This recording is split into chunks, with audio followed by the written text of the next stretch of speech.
What's up, YouTube? It's your boy G Money and my brother's keeper. Yes, I am. And this is another episode of Sidewalk Talk.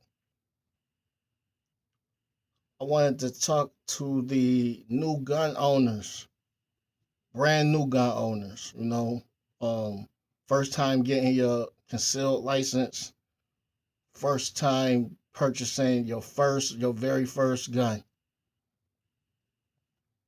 The best advice I can give you is to do the most research that you can on the type of gun that you're looking for. Don't just go by other people's advice because what's good for them might not be good for you. It might be that might be the most comfortable gun to them, but for you, it could be crazy. You might not be able to handle the gun the way they can. Maybe they can shoot the gun and handle the recoil better, and you can't. So you need to be able to go handle the gun, get a feel for the gun and know how the gun feels in your hand. When you go to the store to look at them, ask them, when you see the gun that you want to look at, you know, they'll let you hold the gun and feel it. Some stores I believe have um spots where you can go and shoot the gun or whatever and try it out or whatever. Um but I don't I wouldn't just go off of you know somebody else's opinion on that's the gun that you should get, because it just might not be the gun for you. um Another thing, as far as you know just because the gun is smaller doesn't mean that it shoots better. I think people get confused thinking because it's a smaller gun, it's going to be less powerful and it handles better. But the smaller guns actually, they can shoot very strong. They don't, just because they're smaller, they have some punch to them, and you'll think the smaller gun is the gun that's going to shoot, easier. If you get a Glock 27, and you can handle those. Those, like I said, it's nothing like it's hard to handle the Glock 27 or nothing like that. But you'll look at it, the size of it, and think, oh, okay, this should be easy to, and it has some kick to it if you're not, you're a first time shooter, and it might, you know, just like a revolver, a revolver got some bang to it. So, just because it's smaller doesn't mean it's going to be less recoil. Actually, the bigger guns uh, shoot a lot easier than the smaller ones because the bigger ones are able to handle the recoil more. So, that's another thing. Don't judge it by the size of the gun, thinking it's going to be just easier to shoot just because of the size. That's not all the way true. Um, the guns that I have right here on the table is a Glock 26 Gen 5, and I shoot it very well. I shoot it accurate. I handle it well, and like I said, I don't have a whole bunch of guns or nothing in my arsenal right now. I probably plan on getting maybe two more guns. I feel like I want another backup pistol and I want to get an AR. You know, and if I do get another one besides that, it would be maybe a shotgun just for the house, just in case. But I don't want to go crazy. I don't want to go crazy. I want to get like a good four maybe and be comfortable with using all four of them. I don't want to get a bunch of guns that, to a point where I get so many that I'm not handling certain ones and I don't know the ins and out of it the way I should because I'm never handling that gun. I want to be able to know as soon as I'm grabbing whatever I'm grabbing, I know the ins and out of it, and I've handled it so many times that I feel very confident in what I'm about to do with it. I wanted to talk about a gun that I just seen pop up on my on my phone today for some reason out of nowhere. It just popped up, and I'm me being a new gun owner, I wasn't aware that this was happening. But it's a gun called the Sig Sauer um P320, and they said that gun had been going off by itself and shooting a lot of people on its own, like going off. Like people say they're not even touching their gun. They getting out of their cars and the gun's going off and they shooting them in their legs and stuff like that. They said they got over 100 cases right now where people are suing um from the gun going off without them touching it. And I was anybody out there that's really into guns that have any information. Is the Sig Sauer P320, is it back? Is it back?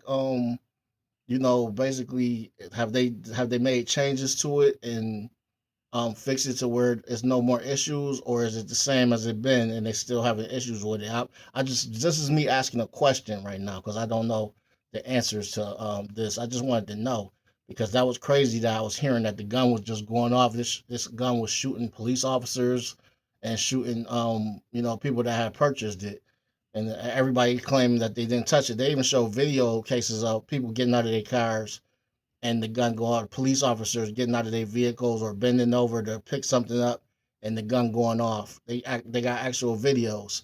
So I don't know what malfunction that is with that gun. I would like to know though if anybody knows. Did they fix that issue with that particular pistol? Um, I know the Glock. Um, it has. People sometimes say that the Glock don't have no safeties on it, but it actually has three. It has one on the trigger. It has a trigger guard on it where you have to press the trigger down the middle in order to pull the trigger. If you just pull on the outside, the left or the right side of the trigger, it's not going to pull because those are trigger guards that prevent it from being pulled. And then it has two internal safeties that the trigger has to be pulled in order to get those things to ignite and go off for the bullet to be released out of the gun. So I haven't heard any issues as far as of a Glock going off by itself um, without the trigger being pulled. And so I'm confident now the way I carry that it won't happen to me. Hopefully, God God forbid, But my advice to anybody that is buying a new firearm, if you pocket carry, if you decide to do pocket carrying, do not do not put anything else in your pocket besides that gun inside that pocket holster, and that's it. That gun, your gun and your pocket holster should be the only thing inside that pocket. You do not want to reach in that pocket and you got keys in there, pencils or pens or anything else in there that you reaching for to grab something else, and then you got your gun in there. That would just be, it just wouldn't make sense to do that. You putting yourself in a real dangerous situation where you're reaching in your pocket and your gun is in there loaded and you reaching in there for some keys or anything and something get caught up and pull that trigger back, or you pull that trigger back. That's don't do it. Any keys, anything else, your phone goes in any of your other pockets. Nothing goes in your pocket that you're carrying. If you're doing pocket carry, you might not be doing pocket carry, but I pocket carry and I make sure nothing else is in that pocket but my holster and my gun. So that's advice also for any new gun owners, just in case you decide to pocket carry. But like I said, man, take your time. Don't rush it. Don't just go in there and grab something because it looked good, because or because you just seen it on TV and You want to really be relaxed and comfortable and get to know the weapon that you're using, because this is the weapon that's going to potentially save your life, your family member's life, and this is what you're going to be carrying. Also, you want to carry something that you're going to be comfortable and willing to carry regularly. Don't buy something that is going to be uncomfortable for you to carry, and you like, I don't feel like carrying this thing today. It's so heavy, or so you gotta. That's another thing. Make sure this is something that if you're getting a weapon, you want to be carrying this thing every day. You know, potentially maybe all day. You might not ever not be carrying. Me personally, and then got to the point where not. I'm carrying it. The only time I'm not carrying it is when I'm getting ready to go to bed. You know, I went to use the bathroom yesterday and in the middle of the night and realized that I went in there and didn't have it with me, and I'm like, damn.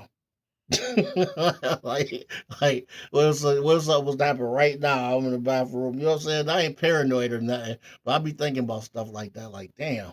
Like I'll be stuck in the bathroom right now with nothing but, you know what I'm saying. So I'm a house carrier. I carry around the house and I carry outside the house. I'm taking the garbage out. It's in my pocket. I'm going to check the mailbox. It's in my pocket. Whatever the case may be, it's in my pocket. I'm mowing the lawn. It's in my pocket. Whatever the case may be. Shit. You just don't know what's gonna happen. You just never know what can happen, pop off. Uh, people's pets get loose. I would hate to have to put somebody's pet down, but living in the city, it happens all the time.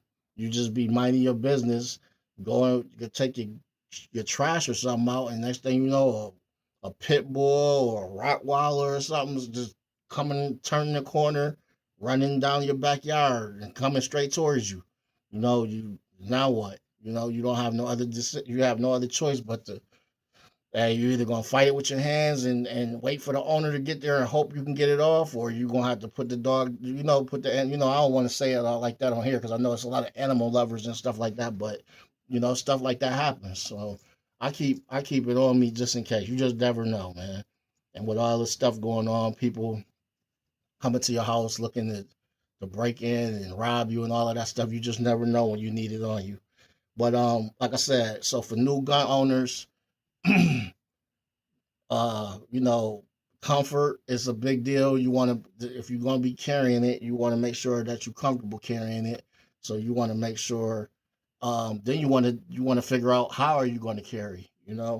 Inside the waistband, outside the waistband. Are you going to carry in the pocket carry, um, or over the top? I call it over the top in front of you, over your junk. It's different. It's different ways of carrying, and you want to figure out what's going to be comfortable for you, which one is going to be best for you, in and out the car, getting in and out your car. um just a whole bunch of different things. So that's just some of the things you want to figure out before you just rush in there and just be so excited and just grab the first thing you see, or somebody told you, hey, go get this. you know and I guarantee you're gonna like it. It's no guarantee you like what they like. It's just no guarantee. Even if it's a good gun, they might be telling you the truth. It might be a really good gun, but that just might not be the gun for you. You might like something completely different, and it's comfortable to you, and it works perfect for you. So, you know, make sure you're buying something that you are happy with, that you are comfortable with, that you are willing to carry on a regular. That's the main thing. Everybody has their own taste, their different styles of everything. Nobody's the same when it comes to picking and choosing these things. So that's all I wanted to say about that. Anybody else had any input, put it in the comments. I don't know it all. I'm new to the gun game too. You know, but like I said, if you have any information on that Sig Sawyer situation with the P320, let me know, because I want to know if they ever fixed that. If they ever did they install any extra safeties or anything on there to make sure it doesn't happen anymore? Or are they still riding out with that same model and, hoping that no more issues pop up? I don't know. So let me know. This your boy G Money, Am I my brother's keeper? Yes, I am. And this is another episode of Sidewalk Talk. Y'all be safe out there. I'm out.